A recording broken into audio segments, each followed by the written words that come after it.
Alam mo ba na sa bansang Japan ay normal na lang sa kanila na makakita ng multo? Sa Japan, ang paniniwala sa multo at espiritu ay isang bahagi ng kanilang kultura at tradisyon. Ang mga yurei o multo sa hapon ay madalas na itinatampok sa mga kwentong bayan at alamat at may mga kasabihan at kwento tungkol sa mga espiritu na naglalakad sa mundong ito. Kaya, kapag sinabi ng isang tao na makakita ng multo sa Japan, madalas nilang tinutukoy ang isang karaniwang kababalaghan sa kultura ng bansa. Ang paniniwala sa mga yurei ay bahagi ng mga tradisyonal na relihiyon sa Japan, tulad ng Shinto at Budismo, kung saan inaasahan na ang mga kaluluwa ng mga namatay ay maaaring maglakbay sa pagitan ng mga mundo.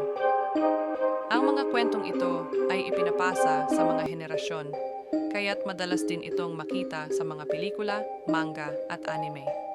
Sa kultura ng Japan, may mga puok at oras na itinuturing na may mataas na posibilidad ng makakita ng mga multo.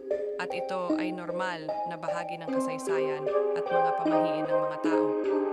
Ang ilan sa mga pinakamalalalang haunted places sa Japan ay sikat sa kanilang koneksyon sa mga yurei, tulad ng Aokigahara Forest at mga malalayong lokasyon na may kasaysayan ng mga trahedya.